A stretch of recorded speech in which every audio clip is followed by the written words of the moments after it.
창세기 32장 21절부터 32절까지 제가 봉독하겠습니다.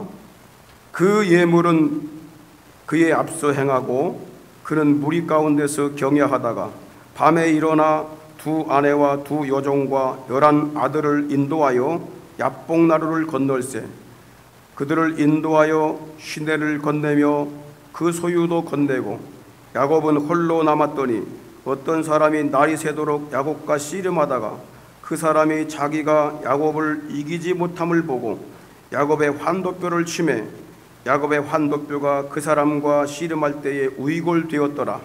그 사람이 가로되 날이 새려하니 나로 가게 하라. 야곱이 가로되 당신이 내게 축복하지 아니하면 가게 하지 아니하겠나이다. 그 사람이 그에게 이르되 내 이름이 무엇이냐? 그가 가로되 야곱이니이다.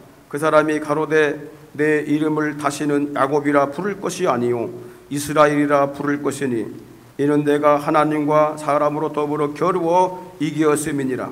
야곱이 청하여 가로되 당신의 이름을 고하소서. 그 사람이 가로되 어찌 내 이름을 묻느냐 하고 거기서 야곱에게 축복한지라.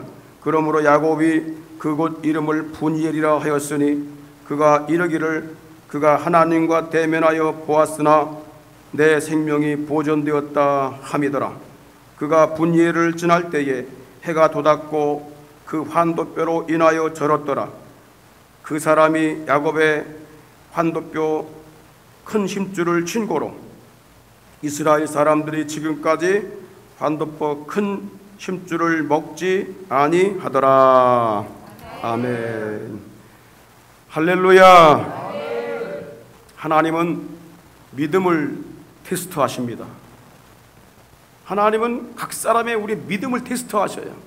왜냐하면 하나님께서 주시는 그 영생, 그 하나님의 자녀가 되는 신분, 천국의 기업, 또 하늘로부터는 신령한 은사, 이런 것들은 너무나 귀하기 때문에 세상 것으로는 살 수가 없습니다.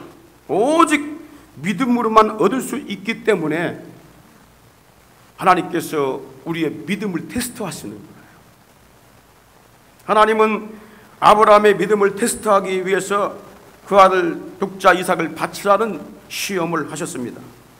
이삭에게는 가나안 땅을 떠나지 말라고 명하셨는데 그러므로 그는 죽는 순간까지 180년 동안 믿음을 굳게 지켰습니다. 하나님은 야곱에게도 가나안 땅을 기업으로 주시기 전에 그의 믿음을 테스트하셨습니다. 가나안 땅에 도착했을 무렵에 그의 형 에서가 400인의 부하를 거느리고 온다는 소식을 들었을 때에 그는 그 땅을 포기하고 돌아설 수도 있었습니다. 다른 곳으로 가서 정착할 수도 있었습니다. 그러나 야곱은 자신의 모든 소유를 포기하는 한이 있더라도 가나안 땅의 상속자가 되는 것을 포기하지 않았습니다. 가나안 땅에 도착한 야곱은 자기 형 에서에게 많은 예물을 보내고 그를 주인으로 섬기겠다는 이 전가를 보냈습니다. 그런데 아무 소식이 없습니다. 하나님은 에서를 막아주겠다는 응답이나 확신도 주시지 않았습니다.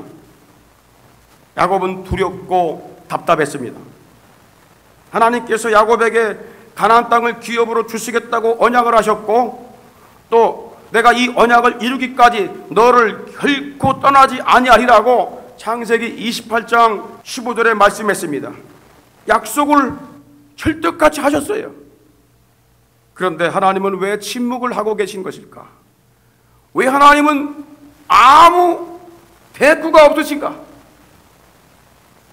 그 이유는 뭐냐면 하나님이 야곱의 믿음을 테스트하는 과정이었기 때문에 그렇습니다. 그것이 오늘 본문 말씀입니다.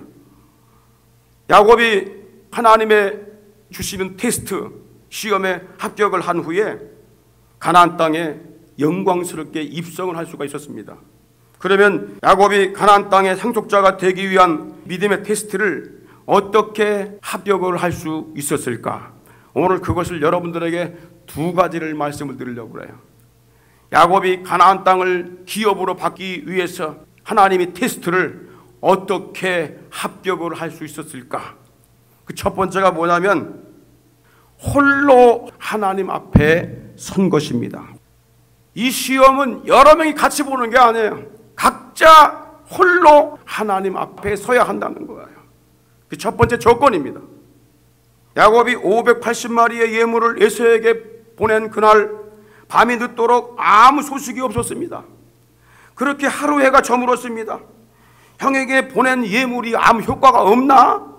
이런 생각에 잠을 이룰 수가 없었습니다.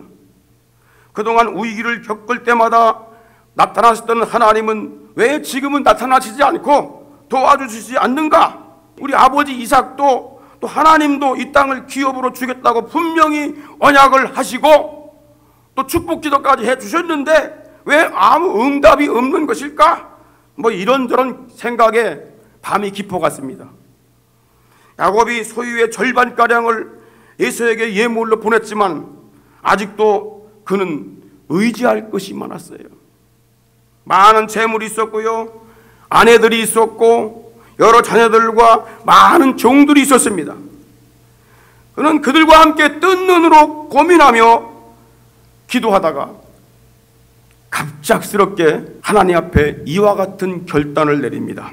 21절 24절에 보니까 그 예물은 그의 앞서 행하고 그는 무리 가운데서 경야하다가 밤에 일어나 두 아내와 두 여종과 11 아들을 인도하여 야복나루를 건널세 그들을 인도하여 시내를 건네며 그 소유도 건네고 야곱은 홀로 남았더니, 이게 야곱의 결단입니다.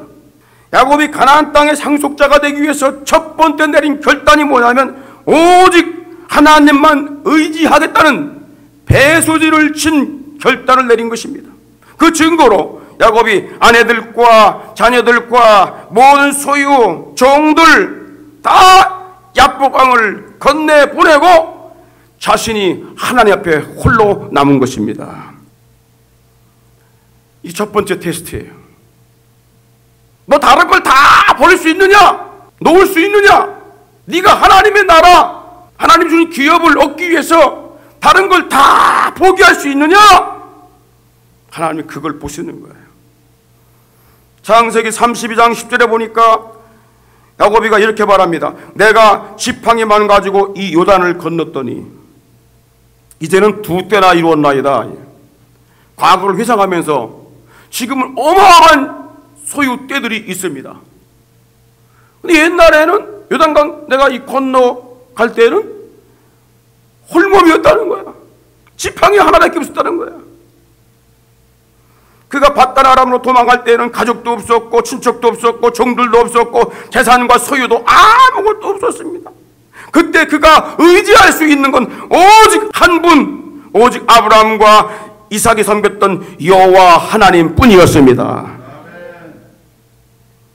야곱이 지금 그때의 홀몸의 상태가 된 것입니다. 하나님은 이때가 되기를 기다리신 거예요. 너 의지할 게 너무 많아. 의지할 사람들이 너무 많아.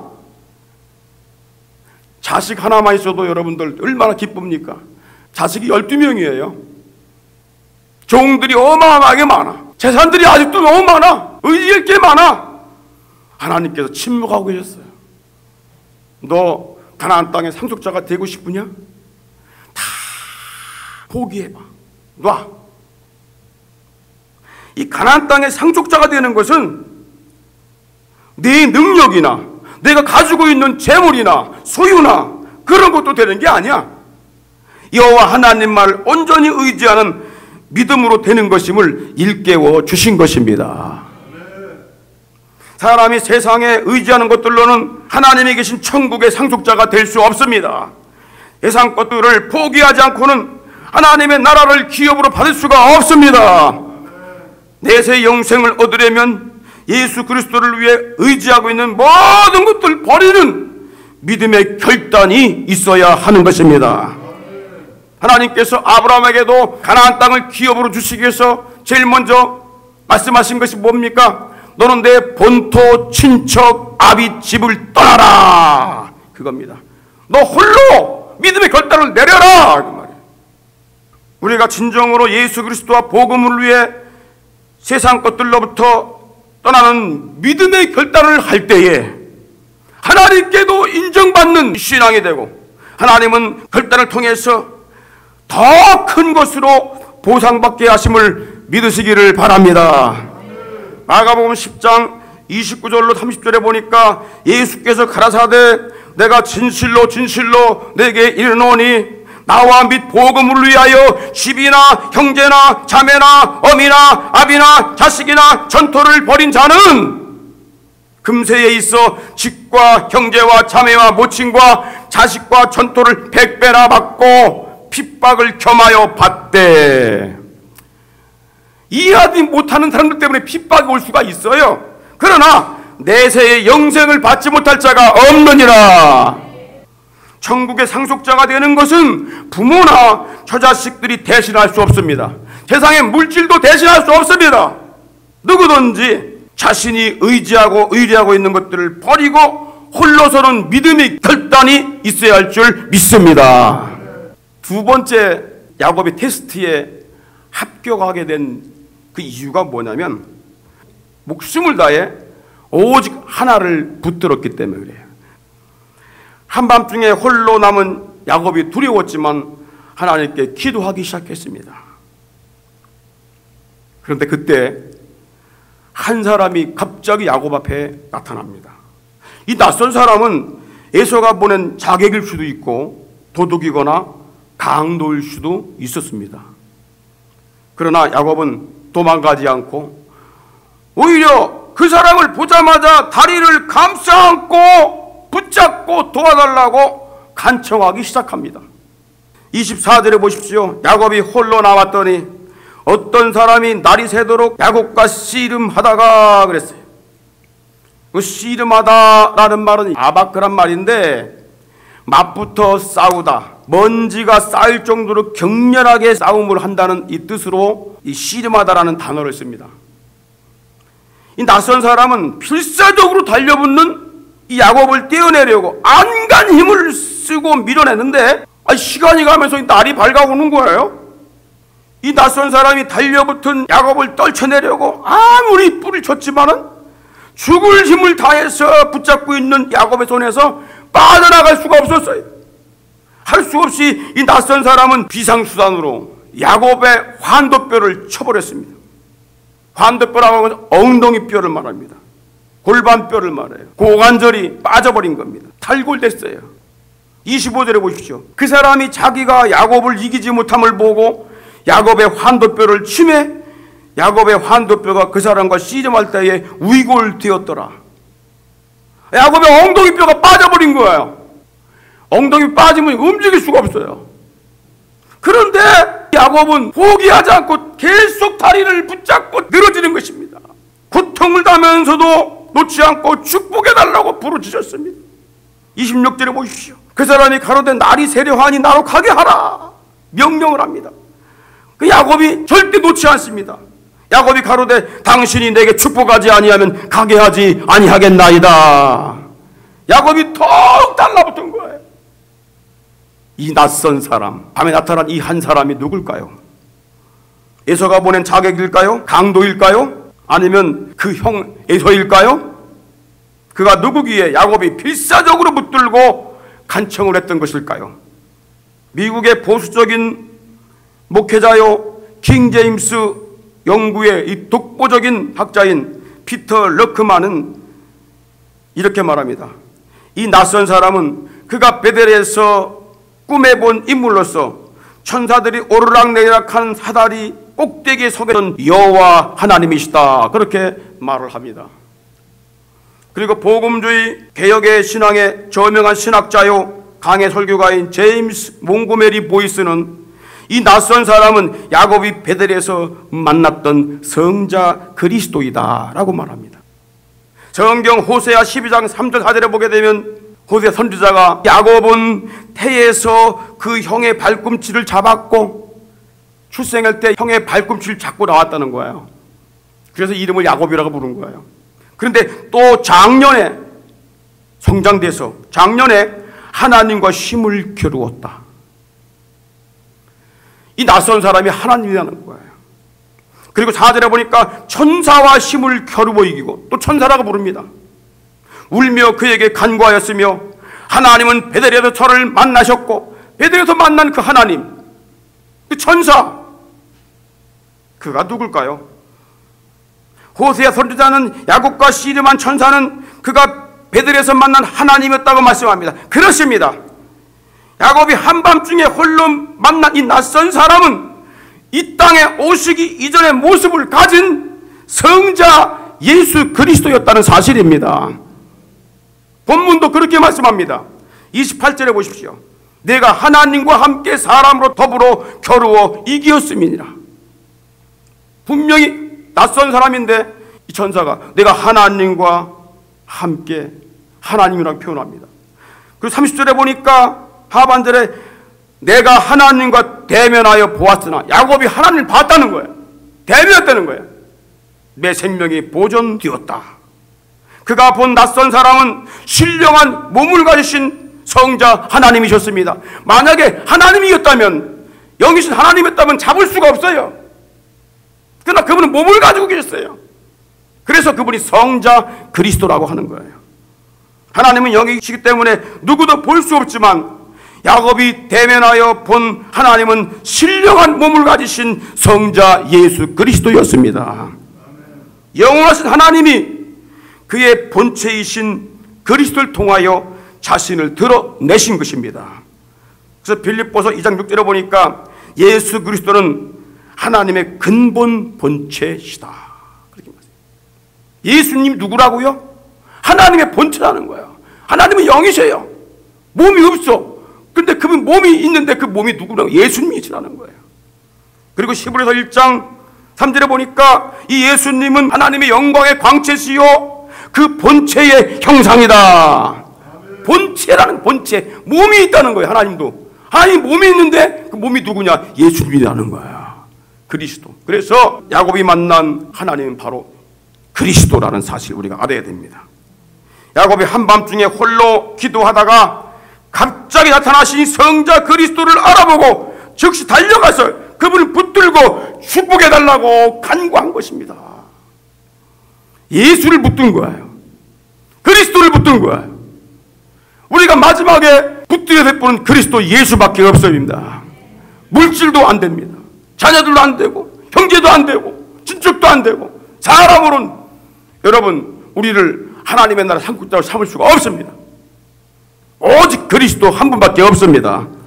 그래서 이렇게 말하는 것입니다. 그리스도여, 내가 아비 집에서 도망할 그때에 베델에서 가나안 땅을 기업으로 주신다고 언약하지 않았습니까? 나는 400명의 군사를 거느리고 오는 에서를 막을 길이 없습니다.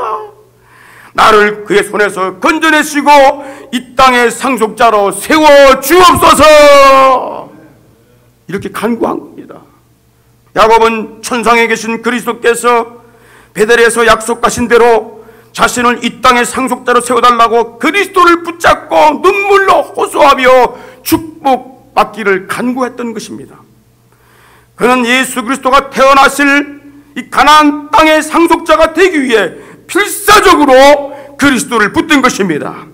그 나라의 상속자가 되기 위해 자신을 의지하고 있는 모든 것들을 버리고 목숨을 걸고 예수 그리스도를 붙들었다, 그 말입니다. 천국은 세상의 물질로나 도를 닦고 선을 행하며 법을 지키는 것으로나 들어갈 수가 없습니다. 너무 귀한 곳이기 때문에 인간의 노력이나 공로는 들어갈 수가 없다는 것입니다. 오직 십자가상의 한 강도처럼 예수 그리스도를 붙드는 믿음이 있어야 할 줄 믿습니다. 이 믿음의 소유자가 되시기를 주의 이름으로 축원합니다. 예수님께서 내가 곧 길이요 진리요 생명이니 나로 말미암지 않고는 아버지께 올 자가 없느니라 말씀했습니다. 예수님이 천국에 들어가는 문이요 진리요 생명임을 알았다면 이제 그 나라를 상속받기 위해서 목숨을 다해 믿음으로 그분을 붙들어야 할 줄 믿습니다. 세상에서 이것보다 더 큰 축복이 없기 때문입니다. 야곱이 이 축복을 달라고 기도한 것입니다. 그런 이미 축복을 많이 받았어요. 자녀의 복, 물질의 복 다 받았어요. 종도의 복. 그게 필요한 건 뭡니까? 땅에서 받는 복이 아니라 천국의 상속자가 되는 복입니다. 이 복을 구하시길 주의 이름으로 축원합니다. 하나님의 나라는 침노한 자가 뺏는다고 주님 말씀했습니다. 마태복음 11장 12절에 천국은 침노를 당하나니 침노하는 자가 뺏느니라. 침노하다 이 말이 뭐냐면 밀고 들어가다, 압박을 하다, 그 말입니다. 천국은 강권적으로 밀고 들어가고 압박해야 차지할 수 있다고 하는 것입니다. 가만히 있으라고 차지할 수가 없어요. 왜? 세상에 방해꾼들이 너무 많아. 400명 군사를 데리고 저지하려고 오는 예수 같은 방해꾼들이 너무 많다는 거예요. 우리 집으로 갈 수 없어요. 오직 우리 대장 되시는 예수 그리스도를 신뢰할 줄 믿습니다.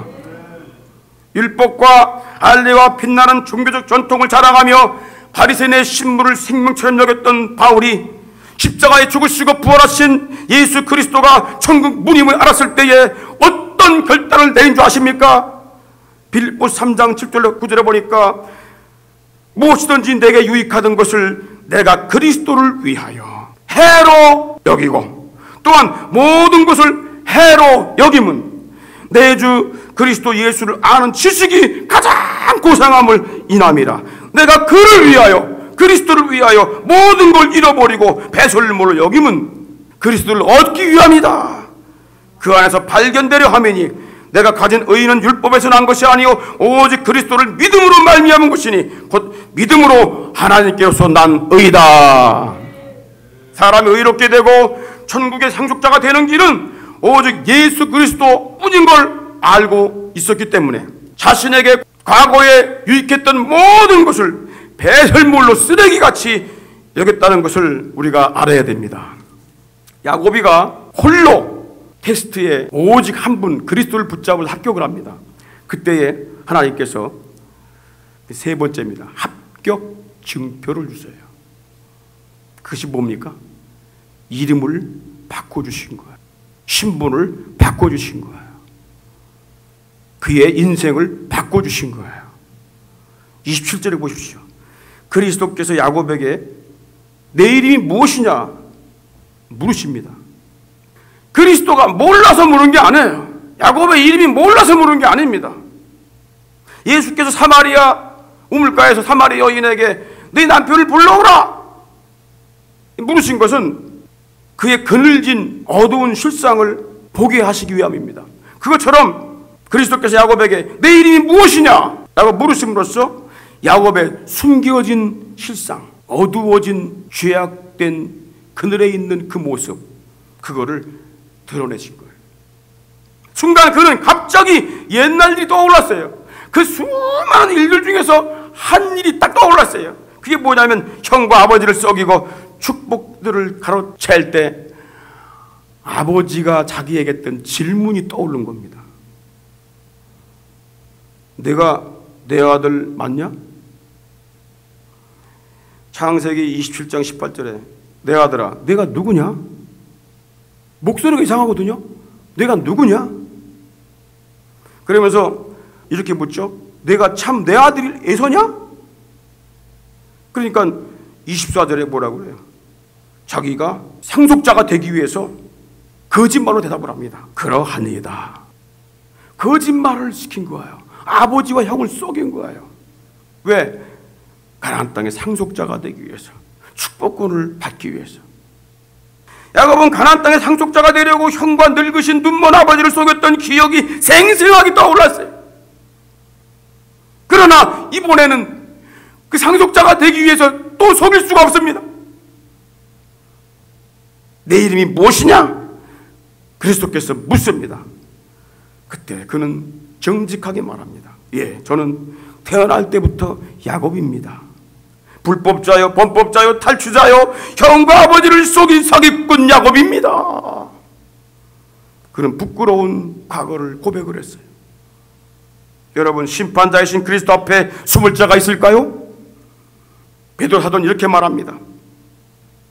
저희가 산 자와 죽은 자를 심판하기를 예비하신 자에게 직구하리라. 누구든지 다 그리스도 앞에 1대1로 서게 되는 그날이 오게 될 것인데, 그때 우리는 어떻게 심판을 모면할 수 있겠습니까? 우린 기회 있을 때의 야곱처럼 그리스도 앞에 우리의 모든 죄를 다 드러내 놓아야 하는 것입니다. 그분이 계신 그 나라에 들어가려면 그리스도 앞에 모든 죄 허물을 용서받고 새 사람이 되어야 한다는 것입니다. 용서받는 길은 그분 앞에 자기 죄를 짓고 하는 것입니다. 주님, 저는 야곱입니다. 불의한 자입니다. 사기꾼입니다. 사악하고 나쁜 인간입니다. 위선자입니다. 주님을 믿는다고 하면서도 위선을 떤 자입니다. 주님 앞에 설 수 없는 부끄러운 죄님을 시인하고 용서를 받아야 하는 것입니다. 주님은 자백하는 자의 죄를 사하시고 깨끗게 하신다고 말씀하십니다. 요한일서 1장 9절에 보니까 만일 우리가 우리 죄를 자백하면 저는 미쁘시고 의로우사 우리 죄를 사하시며 모든 불의에서 우리를 깨끗게 하실 것이요. 그리스도께서 야곱입니다. 사기꾼입니다. 남의 뒤에 발꿈치를 잡는 자입니다. 도둑놈입니다. 이 자백을 들으신 그리스도께서 새 이름을 주십니다. 28절에 보십시오. 그 사람이 가로되 내 이름을 다시는 야곱이라 하지 말라. 야곱이라 부를 것이 아니다. 내 이름을 이스라엘이라 부를 것이요. 이는 내가 하나님과 사람으로 더불어 겨루어 이기었음이니라. 그래서 야곱이라는 이름을 이스라엘이라는 이름으로 바꿔준 거예요. 이것은 야곱이 시험에 합격되었다는 놀라운 하나님의 선언입니다. 이 말씀은 야곱이 하나님을 이겼다는 말씀이 아닙니다. 25절에 보게 되면 그 사람이 야곱의 환도뼈를 침에 위결되었다 그랬죠. 침이란 단어가 뭐냐면 확 쳤다는 얘기가 아니라 그냥 댄 겁니다. 댔는데 뼈가 빠져버린 거예요. 그래서 대단한 말 뜻이 뭐냐면 나가라는 뜻인데 닿다, 살짝 대다, 접촉하다 그 뜻이에요. 그 접촉만 딱 했는데 그냥 다리뼈가 빠져버린 거예요. 자, 이렇게 강한 분을 야곱이가 이길 수 있다고요? 28절에 하반절에 내가 하나님과 사람으로 더불어 겨루어 이기었음이니라. 이 말씀은요, 내가 하나님과, 여기 단어가 뭐냐면 위스란 단어가 들어가요. 하나님과 함께, 그리고 뭐야, 사람으로 더불어 싸워 이겼다 그 뜻이에요. 야곱이 하나님과 싸워 이겼다는 말씀이 아니고 야곱이 하나님과 함께 사람들과 싸워서 이겼다 그 뜻이에요. 네가 하나님 나와 함께 사람들과 싸워 이겼다, 이 증거로 이스라엘이라고 이름을 지어준 겁니다. 계명을 시켜준 거예요. 앞으로 너를 이길 사람이 없다는 거예요. 이게 무슨 얘기와 같으냐면 아브라함에게 너 가나안 땅을 내가 너에게 주었노니, 아직 안 줬어요. 죽을 때까지 못 받았어. 근데 줬다는 거예요. 줬다는 거예요. 이것도 마찬가지입니다. 내가 나와 함께 사람들과 싸워 이겼다. 앞으로도 계속 이길 것이다. 그래서 여긴 지금 사람이라고 나오지만 원어에 보게 되면 복수입니다. 사람들. 자, 이스라엘이라는 이름은 야곱이 하나님과 함께 싸워 이긴 자 그 뜻이에요. 그가 이미 하나님과 함께 사람들과 싸워 이겼다는 선언입니다. 그를 이길 자가 없다는 거예요. 사명의 부활을 거느리고 오는 에서도 그를 이길 수 없다는 말이에요. 야곱이 가나안 땅을 기업으로 상속받는데 그 누구도 그를 저지할 수 있는 자가 없다는 거예요. 그 선언입니다. 야곱의 새 이름은 이스라엘이라는 이름이 놀랍게도 이스라엘 민족의 이름이 됩니다. 놀랍지 않습니까? 민족 이름이 돼요. 이스라엘 나라 이름이 돼요. 야곱의 12명의 그 아들들이 이스라엘 민족을 형성하는 조상들이 됩니다. 야곱의 이름을 이스라엘로 바꿔주신 것은 그 어떤 민족도 어느 권세가도 이스라엘과 싸워 이길 수 없다는 것을 선언하신 거예요. 야곱이 이 축복을 받은 것입니다. 사랑하는 성도 여러분, 우리가 아무리 야곱과 같은 불의한 자였다 할지라도 주 예수 그리스도를 붙드는 자에게 이 엄청난 하나님의 권세가 주어졌음을 알고 계십니까?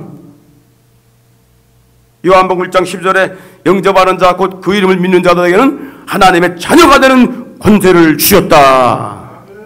하나님의 자녀가 되는 누구를? 예수 그리스도를 붙잡은 자에게 하나님의 자녀가 되는 권세를 주셨다고 하는 거예요.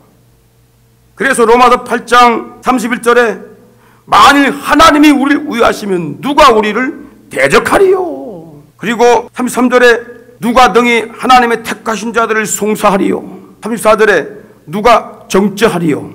그리고 35절에 누가 우리를 그리스도의 사랑에서 끊으리요. 하나님의 권세가 너무 크기 때문에 어떤 사람들도 하나님과 나와 맺은 관계를 끊을 수 없다. 하늘의 상속자가 되는 것을 막을 수 없다. 할렐루야. 이게 우리에게 주어진 하나님의 큰 축복입니다. 생명을 다해 그리스도를 붙들었던 야곱에게 어둠이 물러가고 광명한 새날이 밝았습니다. 30절에 보니까 야곱이 그곳 이름을 분이엘이라고 줬어요. 하나님과 대면하여 봤는데 죽지 않았다. 그 뜻으로 분이엘이란 말 뜻이 뭐냐면 하나님의 얼굴 그 뜻이에요. 그리스도를 봤다는 얘기예요. 왜? 형체 가지신 분은 예수님밖에 없어. 성령님도 형체가 없고요. 하나님 형체가 없어요. 형체 가지신 분은 오직 신령한 몸을 가지신 예수 그리스도다. 그리스도를 만나니까 인생이 변화가 된 거야. 어둠이 물러가고 죄악이 물러가고 두려움이 사라지고, 그래서 31절에 보니까 그가 분예를 지날 때에, 다시 말하면 하나님의 얼굴을 본 후에 해가 돋았고 그 환도뼈로 인하여 절었더라. 그를 누르고 있던 어두움과 두려움이 거치고 찬란한 빛이 비추게 된 것입니다. 이제 누구도 두렵지 않습니다. 4만 명의 군사를 거느리고는 에서도 두렵지 않습니다. 그래서 다음 날, 그날 에서에게 당당하게 나가게 된 거예요. 하나님과 함께하는 그의 앞길을 막을 자가 없습니다. 그리스도를 만나면 어둠이 거치고요, 아무리 두려운 일이 있어도 그리스도를 만나면 살 소망이 생기게 되는 것입니다. 그래서 예수를 만나면 생명력이 있는 거예요. 예수를 만나면 여러분 소망이 생깁니다. 절망이 사라져버려요. 두려움이 사라져버리는 것입니다. 고린도후서 4장 6절에 보니까 어두운 데서 빛이 비추리라 하시던 그 하나님께서 예수 그리스도의 얼굴에 있는 하나님의 영광을 아는 빛을 우리 마음에 비추셨느니라. 사도 바울이 그 예수 그리스도를 보고 하나님을 만나게 된 거예요. 그동안에는 성경을 통해서, 구약성경 통해서, 율법을 통해서 하나님 만나려고 아무리 노력했지만 만날 수가 없었어요. 그런데 예수님을 만나고 난 다음에 하나님을 만나게 된 거예요. 그래서 예수님이 하나님의 광채라는 것, 하나님의 본체라는 것, 하나님의 얼굴이라는 것, 그걸 그때 깨닫게 된 거예요. 이걸 여러분들 마음속에 다 주신 줄 믿으시기 바랍니다. 우리 그리스도 예수만 붙잡아야 됩니다. 야곱은 그리스도께서 주신 흔적으로 인해서 다리를 절었어요. 그러나 그것이 일평생 그날 밤의 경험과 은혜를 잊을 수 없게 하는 거룩한 흔적이 된 거예요. 바울도 이렇게 고백을 합니다. 이후로는 누구든지 나를 괴롭게 하지 말라. 내 몸에 예수의 흔적을 가졌노라. 사랑하는 성도 여러분, 여러분은 천국의 상속자임을 포기하지 않고 있다는 증거가 무엇입니까? 예수 그리스도를 포기하지 않기 위해서 가진 믿음의 흔적이 있습니까? 그분 때문에 어떤 아픔을 겪고 있습니까? 그분 때문에 무엇을 손해봤습니까? 천국의 상속자가 되는 시험에 합격한 믿음의 상처가 있습니까?